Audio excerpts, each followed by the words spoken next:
Assalamualaikum warahmatullahi wabarakatuh. Sahabat semuanya, berjumpa lagi bersama saya Ari Rahmawan. Dan kali ini kita masih membahas terkait dengan tips dan trik bagaimana belajar mandiri public speaking dari rumah masing-masing secara otodidak. Jadi semuanya bisa belajar public speaking tanpa kursus dan secara mandiri. Dan tips kali ini yang ingin saya bagikan kepada sahabat semuanya adalah tips bagaimana kita belajar mandiri public speaking dengan menggunakan teknik menceritakan berita yang sedang trending. Nah, jadi ada satu teknik yang bisa teman-teman gunakan untuk berlatih public speaking, yaitu adalah dengan cara menceritakan kembali sebenarnya apa sih yang terjadi yang sedang hot sekarang di Indonesia yang terjadi saat ini. Nah, nantinya teman-teman bisa tuh menceritakan, karena umumnya biasanya kan kalau kita lihat berita, itu berita banyak yang menceritakan suatu kejadian atau trending topik itu secara sepotong-sepotong. Nah, intinya adalah pada teknik kali ini, teman-teman mencoba untuk melakukan riset berita topik apa yang lagi hangat, dan kemudian mencoba untuk meriset berita tersebut, lalu membuat outline-nya, dan kemudian menceritakannya kembali dalam waktu 1-5 menit, dan memberikan kemampuan baru ya buat teman-teman untuk menceritakan itu dengan cara merekam, dan juga memberikan feedback atas apa yang teman-teman sampaikan. Nah, bagaimana caranya?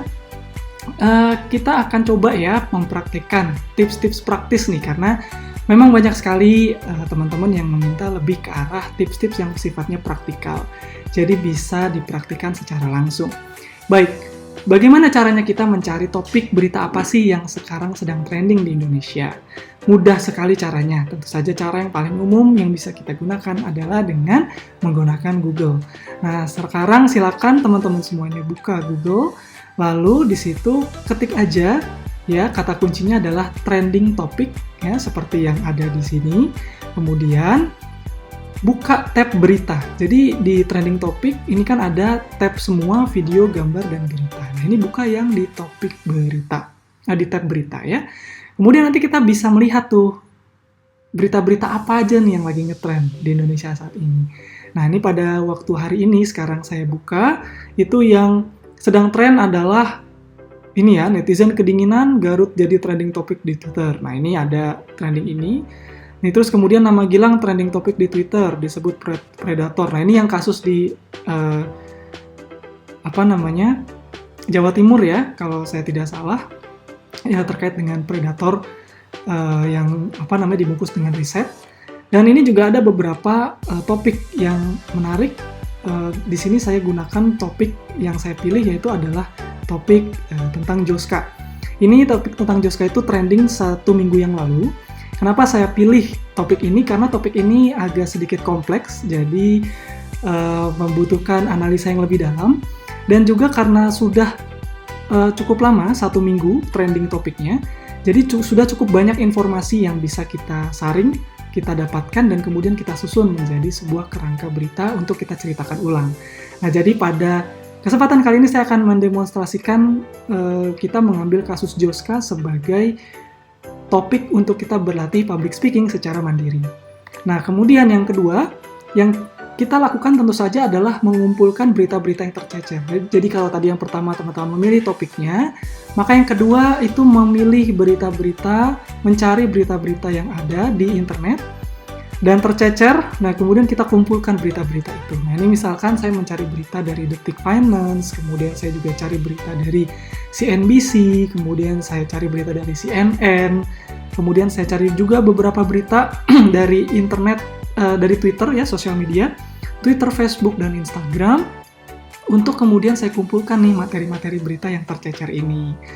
Lalu kemudian setelah kita mendapatkan berita-berita tersebut, kita analisa, kita baca, lalu apa yang kemudian kita lakukan adalah kita membuat outline sekaligus rangkuman fakta-fakta yang sudah kita dapat sebagai kerangka yang akan nanti kita sampaikan untuk berlatih berbicara di depan umum.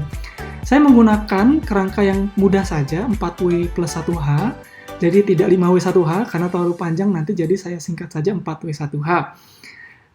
Yang pertama yang saya gunakan adalah what ya. Jadi di sini saya membuat kerangka what is the news. Jadi yang ingin saya sampaikan adalah heboh kasus Joska terkait dengan posisinya sebagai financial advisor. Kemudian who are the people. Jadi siapa yang terlibat di berita tersebut? Ada Joska dan ada kliennya. Kemudian ada kapan ya, when. Kapan kasus ini mulai bergulir. Nah, ini ada fakta yang ditemukan, terendus keanehan operasionalnya sejak 2019 dan semakin terblow up ketika di Juli 2020 kemarin. Lalu bagaimana kasusnya? How? Ya, bagaimana sebenarnya kasusnya? Ini saya rangkum dari berbagai macam portal berita, jadi fakta-fakta dikumpulkan dan disusun agar menjadi sebuah cerita yang runut. Lalu di sini saya tambahkan why, kenapa topik ini menjadi penting dan trending, dan topik ini menjadi layak untuk kita cermati. Di sini saya tulis why trending gitu ya. Di sini nanti adalah outline sebagai outline utama untuk kita berlatih public speaking. Nah, jadi nanti teman-teman semua tadi ya diingat lagi. Yang pertama mencari topik beritanya, yang kedua mencari bahan-bahan beritanya yang tercecer, dan yang ketiga membuat outline seperti ini sebagai kerangka kita untuk kemudian berbicara di depan umum sebagai bentuk latihan. Nah, ini sebagai contoh, misalkan saya mendemonstrasikan ini dalam waktu kurang lebih mungkin 1-2 menit. Sebagai contoh misalkan, ya teman-teman semuanya, Assalamualaikum warahmatullahi wabarakatuh. Pada kesempatan kali ini saya ingin menyampaikan sebuah berita, menceritakan kembali sebuah berita yang sedang hangat dalam 1 minggu belakangan, yaitu terkait dengan financial advisor yang bernama Joska. Apa itu beritanya dan kenapa sih beritanya ini penting gitu ya? Saya akan menceritakan dulu secara runut sebenarnya siapa saja yang terlibat dalam kasus ini. Jadi Joska itu adalah kita tahu merupakan financial advisor, independent financial advisor yang terdiri dari para milenial dan dia sudah beroperasi sejak tahun 2013. Nah, kemudian di kasus ini juga yang terlibat adalah klien Joska yang menitipkan portofolio dana investasinya kepada Joska yang kemudian dikelola oleh Joska dan kemudian klien ini merasa dirugikan karena portofolionya turun nilainya. Nah, waktunya kapan ini mulai terjadi? Sebenarnya operasional Joska sudah mulai dicurigai bermasalah menurut berita yang beredar itu sejak September 2019, di mana pada waktu itu klien merasa ada yang janggal karena Joska itu mulai membelikan saham-saham tertentu ya, jadi berlaku bukan hanya sebagai financial advisor tapi juga sebagai seolah-olah manajemen atau manajer investasi. Nah, ini semakin terblow up di Juli 2020 pada saat portofolio dari para klien Joska ini betul-betul ambles ya, jadi portofolionya benar-benar nyungsep. Jadi yang tadinya diharapkan kita dengan memiliki financial advisor itu menjadi lebih tumbuh harta kekayaan kita, tapi justru setelah ikut sebagai klien Joska, bergabung sebagai klien Joska, malah portofolio aset atau saham yang kita miliki malah justru minus ya pertumbuhannya. Bagaimana sebenarnya kasusnya terjadi? Jadi sejak lama para klien menceritakan bahwa Joska bukan hanya memberikan nasihat terkait dengan keputusan finansial, tapi juga mengumpulkan dana dan mengelola dana investasi klien. Yang lebih aneh lagi, Joska juga menanamkan paksa dana-dana klien tersebut ke suatu saham di perusahaan yang IPO, yaitu adalah LAK ya, yang inisialnya adalah LAK. Nah, di sini terindikasi bahwa Joska ketika memaksakan untuk menanamkan saham di LAK ini sebagai bandar saham gitu. Nah, sayangnya saham yang coba untuk dibandari oleh Joska ini yang diharapkan harganya naik justru tidak berhasil dan malah turun. Disinyalir karena pada waktu itu juga ada guncangan eksternal karena sedang ramai kasus Jiwasraya dan Asabri yang melibatkan beberapa bandar saham yang berkapasitas besar. Sehingga pada waktu itu para bandar saham yang besar disinyalir sedang tidak aktif ya mengikuti perdagangan saham di bursa efek atau sedang menarik diri. Nah, sehingga pada waktu itu saham LAK yang sedang di-maintain oleh Joska ini terus-menerus turun nilainya karena memang sedang banyak kasus pada waktu itu. Dan semakin ke sini di tahun 2020 nasabah semakin panik ya dan kemudian memblow up kasus ini. Dan pada akhirnya Satgas Waspada Investasi turun dan membekukan izin operasional Joska karena dianggap ilegal, ya, di mana izinnya adalah sebagai advisor, tapi Joska ini mencoba untuk mengelola dana para nasabahnya dan berlaku sebagai manajer investasi. Nah, kemudian kenapa ini trending, teman-teman semuanya? Jadi financial advisor Joska ini cukup trending ya di kalangan para milenial karena seringkali membagikan tips yang sangat praktikal dan sangat masuk akal terkait dengan financial literacy atau mencoba untuk membuka pandangan kita bagaimana mengatur keuangan. Dulu Instagramnya itu sangat populer, jadi sebelum ditutup itu Instagramnya sekitar 700.000 followers, membagikan berbagai macam tips edukasi agar kita itu lebih melek secara finansial dan lebih bijaksana bagaimana kita melakukan spending terhadap harta yang kita miliki. Namun, di sini kita juga tahu bahwa sebagai financial advisor harusnya fungsi yang dimiliki oleh financial advisor tidak termasuk dalam mengelola dana investasi para kliennya. Jadi memang hanya sebagai penasihat saja. Namun faktanya di sini ditemukan bahwa klien Joska mengadukan kepada Satgas Waspada Investasi bahwa dana-dana mereka dikelola dan dipaksakan untuk membeli saham-saham tertentu yang bahkan tidak diketahui oleh para kliennya, dan bahkan kliennya seolah tidak memiliki kontrol atas uang mereka sendiri.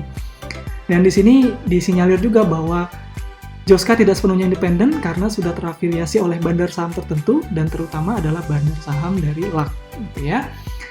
Dan apa lesson learn yang bisa kita dapatkan? Nah, ini adalah contoh bagaimana tadi saya menceritakan kepada teman-teman semuanya terkait dengan berita yang ada terkini yang sedang trending dan kita coba ceritakan kembali selama 1-2 menit atau 1-5 menit, nanti tergantung teman-teman semuanya.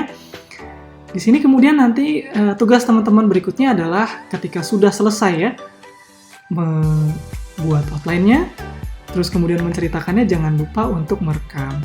Jadi seperti saya ini, kita kemudian merekamnya. Kalau bisa di-upload, tolong nanti mention saya juga untuk kemudian saya berikan feedback jika teman-teman tidak memiliki teman lain atau partner untuk memberikan feedback.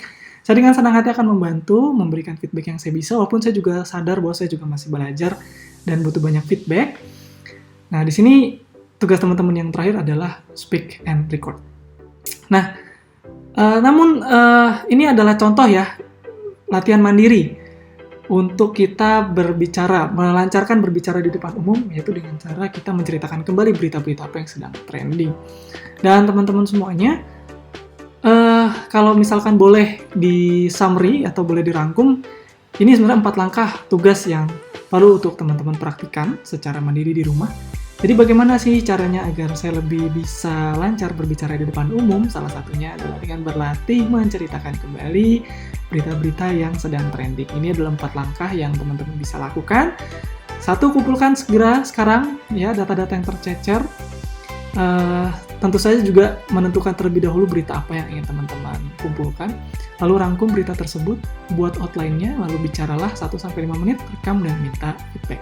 Jadi seperti biasa, feedback menjadi sangat penting agar kita terus-menerus bisa meningkatkan kemampuan public speaking kita. Nah, tapi teman-teman di sini ada satu hal yang juga saya ingin sampaikan kepada teman-teman semua terkait dengan lesson learn sebagai public speaker dari pelajaran yang bisa kita ambil dari kasus Joska tadi. Jadi saya sengaja juga memilih kasus Joska memang karena ini salah satu contoh bagaimana tantangan seorang public speaker ya, yang kita tahu bahwa salah satu pimpinan atau CEO dari Joska yang kita tahu juga merupakan public speaker, dan banyak juga dari tips-tips yang diberikan di Instagram Joska itu juga sangat bagus sebenarnya, mengedukasi kita untuk tidak berinvestasi pada saham-saham yang bodong atau tidak terjebak dalam investasi bodong dan lain sebagainya. Nah, memang ada satu ujian nih yang akan menghinggapi semua public speaker, termasuk saya tentunya, yaitu adalah kita selalu senantiasa dituntut untuk walk the talk. Walk the talk ini memang agak sulit ya, dan membutuhkan tingkat integritas yang sangat tinggi, bagaimana kita mencoba untuk senantiasa menjalani apa yang kita katakan. Jadi kita harus senantiasa konsisten dengan apa yang kita katakan dan betul-betul menjaga kepercayaan orang yang mendengarkan apa yang kita sampaikan. Atau bahasa lainnya adalah kita berupaya untuk terus-menerus menjadi role model atas apa yang kita katakan. Saya akui juga bahwa walaupun saya sering memberikan tips tentang public speaking, saya pun memang mungkin belum menjadi role model public speaking yang baik, tapi saya juga berusaha untuk terus belajar menerima segala feedback yang membangun dari teman-teman semuanya. Dan saya di sini memang niatnya hanya untuk berbagi tips-tips yang praktikal, karena saya lihat juga di YouTube banyak sekali YouTuber yang memang banyak membahas public speaking tapi dari sisi konsep, sementara saya ingin mengisi kekosongan bagaimana teman-teman tuh bisa berlatih secara mandiri dengan tips-tips yang lebih praktis. Dan mudah-mudahan apa yang saya sampaikan pada kesempatan kali ini bisa menjadi salah satu strategi teman-teman untuk berlatih public speaking secara mandiri. Dan oleh sebab itu, saya Ari Rahmawan mohon undur diri untuk pertemuan kali ini. Jika teman-teman merasa bahwa apa yang saya sampaikan bermanfaat, silakan di-like, di-share kepada yang lain, dan juga subscribe. Teman-teman juga silakan berikan komentar jika sudah melaksanakan strategi ini. Silakan beritahukan kepada saya apa strategi yang efektif buat teman-teman atau apa strategi yang tidak efektif. Atau jika teman-teman ada strategi yang kiranya efektif untuk berlatih secara mandiri di rumah, public speaking atau berbicara sendiri di depan umum tanpa harus ikut kursus, silakan juga sampaikan kepada saya di kotak komentar di bawah agar saya juga bisa belajar dari teman-teman semuanya. Sekian, terima kasih. Assalamualaikum warahmatullahi wabarakatuh. Selamat mencoba tipsnya. Salam Indonesia produktif.